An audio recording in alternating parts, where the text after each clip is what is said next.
Is there a rumour going around that says that Elddis is in trouble? And why is it actually out there in the first place? Before we start the video, I just wanted to say something about it. I've been sat on it for a few days now, not knowing whether to post it or not, and there's a couple of reasons for that. It's a video addressing something that might not even be a tangible thing. Rumours that Elddis are in trouble. Well, they're not, as far as we know, and it's based on a few things that a few of us that have been around in the industry maybe a while have seen with other manufacturers, with issues they've had, and the kind of, like I said, the similarities with that, and I allude to that a little bit later on in the video as well. And like I said, there's no actual real basis to any of it anyway. The other thing I wasn't really overly comfortable with is riding on the coattails of another video that's out there. But the problem I have is if I listen to something and I have an opinion on it, I have to get it out there, otherwise it drives me mad. So this is what that is, and that's why probably I started a YouTube channel in the first place. Kind of it's a way of venting my stuff that's in my head, just get it out there and then I can move on. I mean, I'm only a small little channel with a little voice, so no one might care anyway, so that's why I'm putting it out there. I think, well, I'm probably bigging my station up as to what impact this will actually have. So let's have a look at the video and see what you think. I'm sure you'll put your thoughts in the comments and it'll be interesting to see what those are. So let's have a look at the video. I just watched a video by Wiltshire Caravans about the Elddis Rumour, and it was a fantastic title because you had to click on it. It said Elddis Rumour, our opinion, because you think, well, what is the Elddis Rumour? Is there an Elddis Rumour or is there not an Elddis Rumour? And it turns out that there's starting to be one, and if you've seen some of my other videos, then I could maybe think that it might have been me and some of the other people on YouTube moving it on because we've heard it from other people, and generally we're hearing it from other customers, because we see the issues coming in from the warranty point of view and from a workshop point of view, where customers are coming in with the Elddis product and they're not happy, and we've had these issues.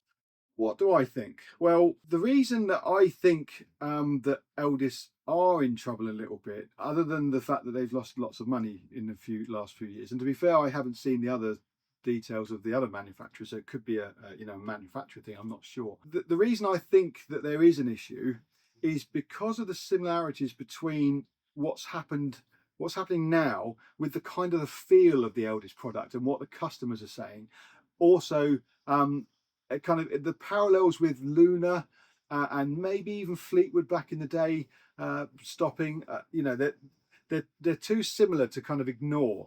You get a kind of a general feel that the customers aren't happy. You've also get a general feel that the dealers aren't happy. So where do these kind of rumours start? Well, they generally start from the customers, where you get customers coming in with issues with their caravans on the warranty side of things, and also in the general maintenance, where you have water ingress and things that we have to fix. So you see that fairly often. Now, don't get me wrong, you get issues with all the caravan manufacturers. So if you go onto any of the forums, you will get the Swift forum, the Bailey forum, whatever, people saying, oh, they would never buy another Swift, they'd never buy another Bailey. And sometimes it's not the fault of the actual manufacturer, it's a fridge that's packed up or something like that, which is Thetford or Dometic, or the heating system or something like that. So it's not always the fault of the actual manufacturer. Sometimes it's the dealer as well. We do have this, not so much now, but it used to be the dealer would make a mistake and then blame it on the manufacturer because, oh, the part hasn't come in yet, and you think, well, I know they're in stock. So it's not always a clear-cut manufacturer, and I think the manufacturers were trying to do something, especially Swift. They had a system where the manufacturer would actually text the customer directly, look, our part's on the way, don't believe a thing that the manufacturers, the dealers say, which I thought was quite funny. So yeah, it's not always the fault of the manufacturer, but if you go to any manufacturer, you'll find someone that doesn't want to buy their caravan again, and that's just the way it is. But the thing with Elddis is it seems to be a bit more prevalent in their community. I've had a few people come in without any prompting from me whatsoever, saying, oh, unfortunately I own an Elddis, and you can see, he spent 30 to 35,000 pounds on a caravan, and a year or two ago, and he wasn't happy with it. And so yeah, he came and said, unfortunately I own an Elddis, and that's not great. The people that own the caravan should be the best advocate of that brand, and if that isn't the case, then there is an issue. And I know, like, sat here, it's easy to say, but if I was a brand if I owned Swift or whatever, and there weren't people happy out there with the Swift products, and they were, you know, actively going the other way and telling people not to buy them, to me that's a big issue, and it was something that I would fight hard to overcome. So the reason I think that Elddis are slightly different, and they're kind of getting on that slippery slope, because it is a slippery slope. I think all the manufacturers are kind of, you know, they've got their issues and people know it, but it's not detrimental to to them as a business. It's kind of just the norm. The thing is, I think when you start to get tipping over that kind of precipice or the edge, where it starts to, the rumor starts to then make itself true. So it then becomes its own self prophesizing, that's the word, kind of thing that's going to happen, because the people start saying, oh, you know, there is an issue with Elddis. There might not be, it might not be that bad, but then if people are saying it, say they're saying it down the pub or on the forecourt or in the Caravan site, then if you are thinking about buying a Caravan, you think, well, so and so said that Elddis are in trouble, so I won't buy an Elddis. And that's the problem, is then people then they start to move away, because you've got the complete choice of what you want to buy. Now, there's no real reason to buy an Elddis over a Bailey or a Swift. They all kind of do the similar kind of thing. They've all got beds in them. They've all, you know, there are stylistic differences and obviously different constructions, and all the manufacturers say that their construction's the best, and they don't actually tell you what the problems are about it. Obviously they wouldn't.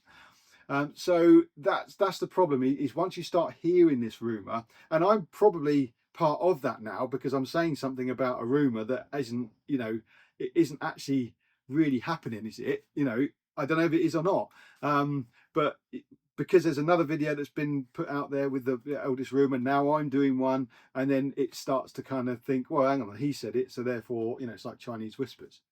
So like I said, once it starts tipping over that edge, it becomes true. There's two things that we want to do as a dealership. We want to A, make money, and B, have an easy life. And now some dealers don't mind not having an easy life. I think it seems to be that they don't mind having issues and going to court and all this kind of stuff.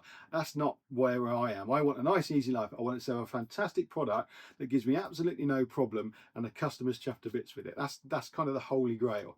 Now with the Fleetwood, I had a customer sat in front of me, and he was kind of a top-end customer, used to all the Mercedes and all this kind of stuff. I know it shouldn't make a difference, but it sometimes it does. And he wanted everything on it, wanted this and wanted that. And I ended up saying, look, I'm sorry, sir, I can't sell you this Caravan.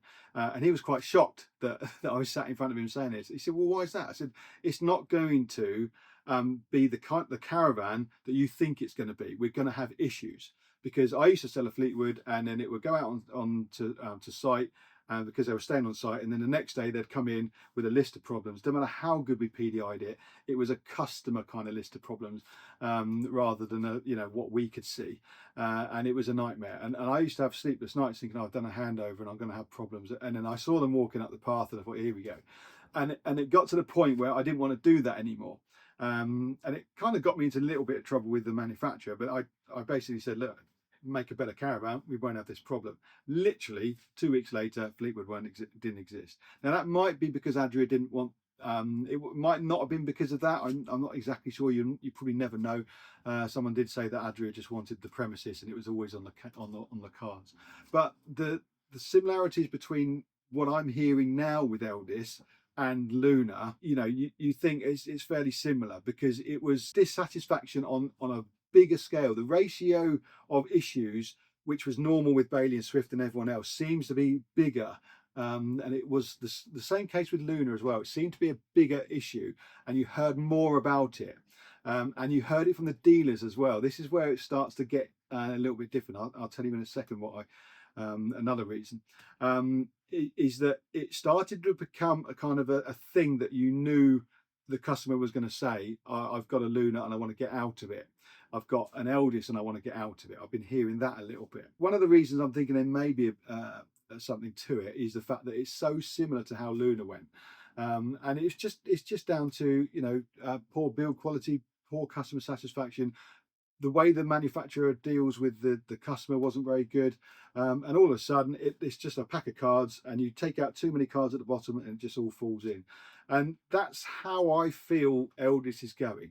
But having said that, I could be completely wrong. as I always say, because yeah, this is just say it is a rumor, and it's not substantiated with anything other than what people are saying. It's just that, being in the industries for so long and seeing it before, you can't help but think, yeah, it's a bit similar. But the difference between Elddis and Luna is that Elddis have got a massive backup of infrastructure. So obviously they're with the Heimer group, and then they got Thor backing them as well. Now the other video I saw from Wiltshire was saying that they have got lots of money, which they have, but when they've been losing that amount of money per year, no matter how deep your pockets are, you're thinking, well, what's the point of having it? You're not going to keep going, oh, I'll just keep paying that and paying that and paying that. It's not going to hurt us because we're so big. It doesn't matter how big the company is. If you're losing that kind of money, then it's not in a good position. So the difference is that they have this huge amount of backup and knowledge in the parent company to be able to get them out of it. So they have a fantastic opportunity to turn things around if the need is there and the want is there. Now, obviously, we're getting into a shrinking market. I've said this before, that it is shrinking slightly. It might just be a blip. Hopefully, it will come back in the next year or so after we kind of get washed through these 2024 caravans. And so, we're in a shrinking market, and you think, well, is the inclination there to be able to invest what they need to invest in it to actually bring it back from the brink? And like I said, they got a fantastic opportunity, probably the best opportunity that any of the manufacturers have to turn it around. Now, I think that they have to kind of start from scratch really and get rid of the current way that they make things, because obviously the build quality isn't very good, and everyone knows that, and also the construction method doesn't seem to be the best either. So to me, it would be starting from scratch. It would be Heimer coming in saying, right, what's going on here, let's sort this out, bringing in their construction methods and their ethos, because they've got Heimer, they've got several other big German manufacturers that make fantastic caravans. They might have to then find their own slight niche, maybe, where it is heavier and a bit better constructed. But as long as you set that stall out and you want to be in that niche, as long as you deliver what it says, it might be £5,000 more than everything else, even more than a Coachman. But as long as that is the best it can actually possibly be and the customers are 100% happy, it doesn't really matter, because you know where you are in the market and you hit that target bang on. That's the thing you have to do. There's no point going for a market and then failing it constantly all the time. And that's the other thing I don't understand, is that when you have an issue, and I said this before in another video, you have an issue one year, then you sort it out. You have it another year, you think, oh, okay, we haven't sorted that out. You have it for the third and the fourth year, then you're just ignoring it and you're blatantly not doing anything about it. And that is when the customers see these issues time and time and time again. And we see it as a dealer, and we're thinking, why don't you fix that? Because it must be it must be cost effective to fix it rather than keep paying for warranty. And also, it's not just that, it's the damage it does to the brand as well. When we know that the roof's going to crack on an 8-foot wide personal Besser, is it? Buccaneer, sorry. You think, well, it's going to do that, and they may have changed the sealant or something and changed it, but it isn't enough to dispel the kind of the thought that it's going to happen.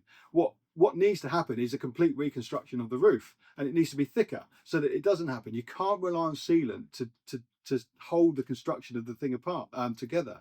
So again, you need to fix the problem that is inherent in the Caravan, and you've only got a couple of years to do it, and maybe 3 at the outset. If it's still happening after that, then obviously it's an issue, and that's how I see it anyway. So getting back to what they can do about it, well, like I said, Heimer could come in and completely change the way that they produce the Caravans to the way they do it over on the continent.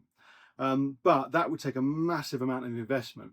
And it's whether the inclination is there to do it. On a shrinking market, they're only making 900, they're going to have to change everything. The other thing that I keep saying is it's this trust issue. They're in a perfect situation where they're on the, I could be completely wrong, but it feels like they're on the brink of something not great. They're in a perfect position to open their doors up, open up the chocolate factory, and say, right, this is what we're doing. And this is how we're going to address it in the future. You've got the Practical Caravan magazine. You've got, I'm only a small little channel, and people probably people don't take any notice of this, but there are bigger channels out there that could maybe, you know, go in there and do a factory tour, and then they can say, right, this is what we're going to be doing. Open it up. Like I said, Practical Caravan magazine, all the other media out there, they're desperate for decent stories. There isn't a huge amount goes on in the caravan industry. If they said, right, come and have a look at what we're doing, it would be a fantastic thing to do, and it would build the trust up. If they could say, right, this is what we're doing, we know we've got problems, and we know how to address them. If there's that, like I said, if there's that inclination to do it. If there isn't, then, you know, maybe they are doomed. Maybe it is just they're on that slippery slope, and it's just going to end up, you know, with Thor pulling the plug because they think, well, you know, there's no point doing this, no point losing millions of pounds. I might as well just stick it in the bank, knock it all on the head, and sell everything off. I don't know, but like I said, it just seems so you know, similar to the lunar thing. If I'm wrong, put me in, let me know in the comments. You lot might know a little bit more about it than I do, but that's just how I feel about it. The other thing I was going to tell you as well is, when I went to the shows, I fell in love with the Elddis product. I think absolutely brilliant. It looked fantastic. The layouts were great. It was, you know, there was a real buzz about it. And then I went to speak to some of the dealers that I know, saying, "Oh, I'm thinking about taking Elddis on." And I've know these dealers for, you know, probably 20 odd years. I've worked with them, and not one of them said, "Yes, that's a good idea." Pretty much every one of them said, "No, don't do it. We're trying to get out of Elddis. The backup's terrible. The customers aren't happy. The product's awful. Don't do it." And that was every single one that I went to and said, "I'm thinking about taking Elddis on. What do you think?" So if the dealers are saying that, and that's the similarities with Luna as well, because every time I go to the shows, I look at everything and think, oh, is there an opportunity here? So I speak to the people that I know, and the similarities between when I went to Luna and spoke to some of the dealers I knew there, and what the guy said at Elddis was, you know, it was absolutely exactly the same. Well, no, it was. Every single one of them said, "No, don't do it. We're trying to drop them. We don't want to do Elddis anymore because of the issues." And that's something that you don't see from a customer point of view, and maybe other dealers don't do that as well. You know, they do. We all do talk to each other, but not to the extent where I was, you know, being put off actually having the dealership because of what the other dealers were saying. I walked off the stand and said, "Well, no, I'm not going to be doing that then." So hopefully this is, well, I mean, it can only add fuel to the fire, can't it? But hopefully I've put it in a balanced way that I'm hoping that it isn't the case, and that they can do something about it. It's just having the kind of the inclination to do it, and breaking the mold, and not just hiding behind the factory gates and not saying anything. If they have spent a load of money on the factory plant, well, tell us about it. You know, say, you know, tell us what you're doing. If you're spending money, if you're changing the way you're doing things, if you know that you're going to be fixing the problems, we need to know about it. It's no good, you know, it being in the products in the next 4 or 5 years, because it could be too late by then. Because if the confidence has gone in the product, if we start all talking like we're talking now, and then, you know, a customer comes in and says, you know, "I've got an Elddis for part exchange," I don't take Elddis in as part exchanges because of what I've had in the past and what I'm hearing from other people. If you came in with a 2018 or 19 Buccaneer, there's no way I'm going to take it on, because I have to then sell it on, put my name to it, and I can't tell you that that's going to be an ideal caravan to buy. So I just don't take any Elddis on at all. Some of the older stuff is fine, but yeah, once you get into this troublesome area, yeah, I just don't touch it, and that's. I might be wrong. There might be dealers out there, or there might be people out there who own Elddis and think, "Oh, look, I've not had any trouble with it absolutely at all. It's absolutely brilliant." Well, that's great. And again, I don't know whether that's the minority or the majority. Put it in the comments. You know, if you had no problems with your Elddis and it's been absolutely fantastic, we need to know about it to get that confidence back up. So I think I've covered everything that I wanted to say. I think when I did watch the other video on the rumour, it didn't really kind of dispel those rumours, other than there's been a bit of money spent in the factory, and that it's owned by a massive company that got loads of money. I don't think that is enough to dispel the rumours. Just having having a dealer saying, "Look, there's no problem. We've been working with them for lots of years and everything's okay." I don't think that's enough. I think once you start, like I said, once you start going down that slippery slope, you have to have something tangible, and the only way to do that is to really kind of open up the doors, talk about it, get that trust level up. And like I said, out of all the manufacturers, they've got the perfect opportunity because of the backup they got and the names they got behind them as well, and the funds as well. But like I said, it might not be enough if you've got a shrinking market and you've got to spend 10 to 15 million on changing everything. Then that is massive investment for the future. But if you did want to do that, you could be in a situation or position where you're going to be the market leader, because they have got style. It looks absolutely fantastic. They've got all the kind of the pieces, the ingredients to make a fantastic caravan. It's just the construction method, and maybe I don't know if I'm out of turn saying this, maybe the ethos. It does seem to be that you need someone in there that's going to really kind of take the customer's point of view and put it into the caravan, so that you know, no problem is too small or too big. It needs to be sorted, and that's, I think that's the difference between, you know, staying afloat and not staying afloat. It's getting that confidence and that trust back in the product, so we all think, I really want to buy an Elddis. I'd love to think that's the best dealership to get. I'm going to go and get an Elddis dealership. If I can. That's where they need to be. They don't want their dealers saying, "Look, I'm going to knock you on the head because you're a nightmare to deal with and the product's no good."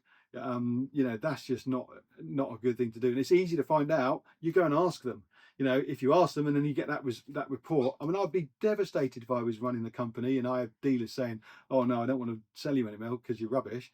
Yeah, it just, I don't know. I just don't understand how they can not understand that and think it, and do something about it as well. It's something that has to be done something about. That, you know, that's how I feel about it anyway. And you see, I kind of get a little bit passionate about it, because I don't understand.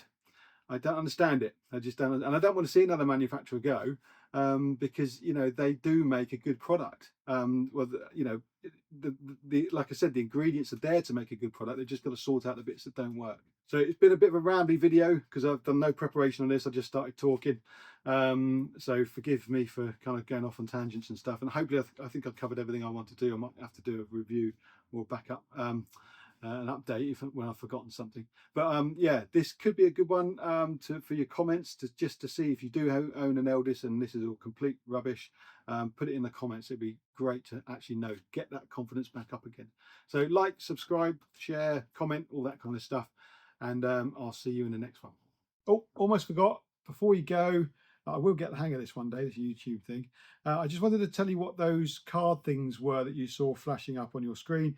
They are links to My Ideal Caravan, which is an online course that I've been putting together. It's telling you all about how to buy a caravan, but there's also lots of other information on there. But the beauty of it is that you get access to me. So if you wanted a price check on a caravan that you've seen online maybe, and you think, well, I don't really know if that's the right kind of money for it, you can always email me or give me a shout and I will tell you exactly what it's worth and whether you should be buying it or not, and also what to look for. Any questions you got regarding caravanning, from water ingress to you've got an issue with a dealer and you want my opinion on it, or a manufacturer for that matter, then you can let me know if you sign up to the course. Click on the link below. There's a link at the end here in a second, and also one of the cards in the other video, in the video. So sorry for the sales pitch, but it's kind of, you know, I'm getting quite a few people asking me questions, and it's a way of being able for you to talk to me directly, and me get a little bit out of it as well. Yeah, click on the link, see what you reckon. Obviously, you don't have to sign up to it. It'd be great if you did. And I will see you on the next video now.